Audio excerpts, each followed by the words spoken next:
Halo, selamat datang. Sebagai aparatur sipil negara, keputusan kita sehari-hari itu kan semakin dipengaruhi teknologi ya.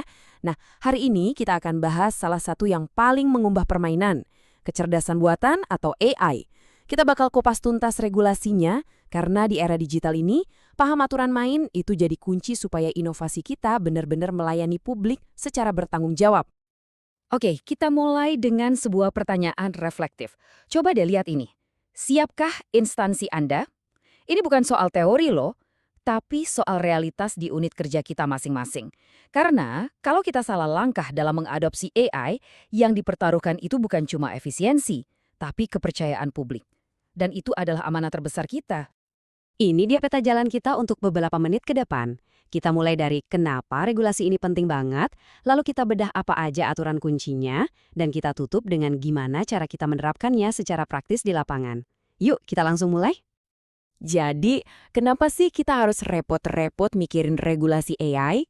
Jawabannya cuma satu kata, kepercayaan. Coba bayangkan, saat yang menentukan kelayakan bantuan sosial atau memprediksi kebutuhan layanan publik, itu bukan lagi manusia, tapi sistem AI.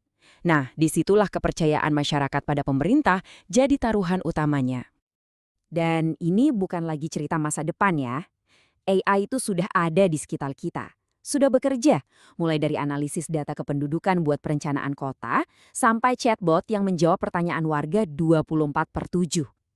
Makanya, kita butuh pagar regulasi yang kokoh untuk memastikan setiap inovasi ini aman, etis, dan yang paling penting, benar-benar berpihak pada kepentingan publik. Baik, sekarang kita masuk ke peta peraturannya. Penting untuk diingat, Indonesia itu nggak sendirian dalam hal ini. Aturan-aturan yang kita buat banyak terinspirasi dari praktek terbaik global, tapi pastinya tetap disesuaikan dengan konteks hukum nasional kita.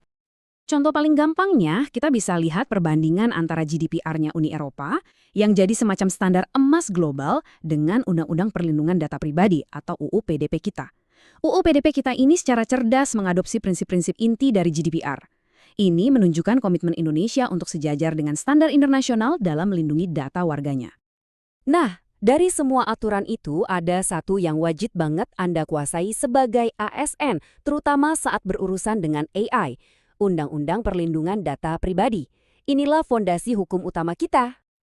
Inti dari UU PDP ini sebenarnya seperti dua sisi mata uang. Di satu sisi, ada hak setiap warga negara untuk punya kendali penuh atas data pribadi mereka.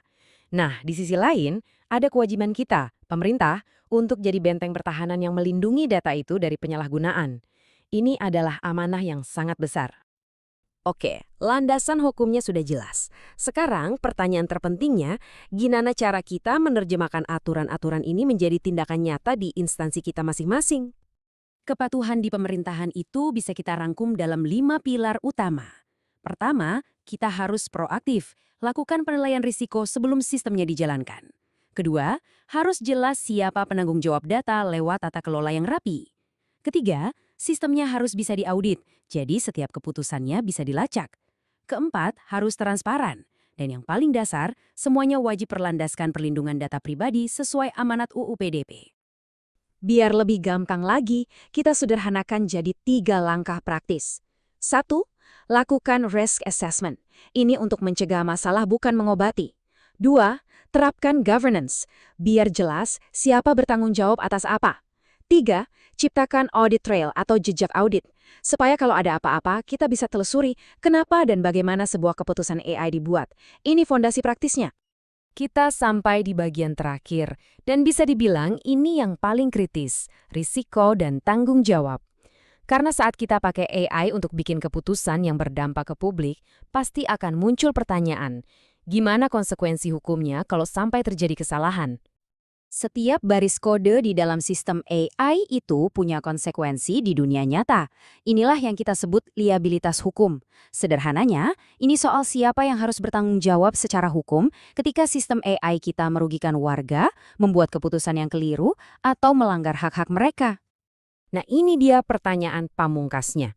Coba kita renungkan bareng. Kalau sistem AI di instansi Anda, misalnya, keliru menolak permohonan KTP atau bantuan sosial dari warga yang sebetulnya berhak, siapa yang salah? Siapa yang bertanggung jawab? Apakah programmernya, instansinya, atau pejabat yang menyetujui penggunaannya? Ini adalah diskusi yang sangat kompleks dan harus kita mulai dari sekarang. Jadi, poin krusialnya adalah ini. Kepatuhan regulasi AI itu bukan sekedar centang-centang daftar tugas biar nggak kena sanksi.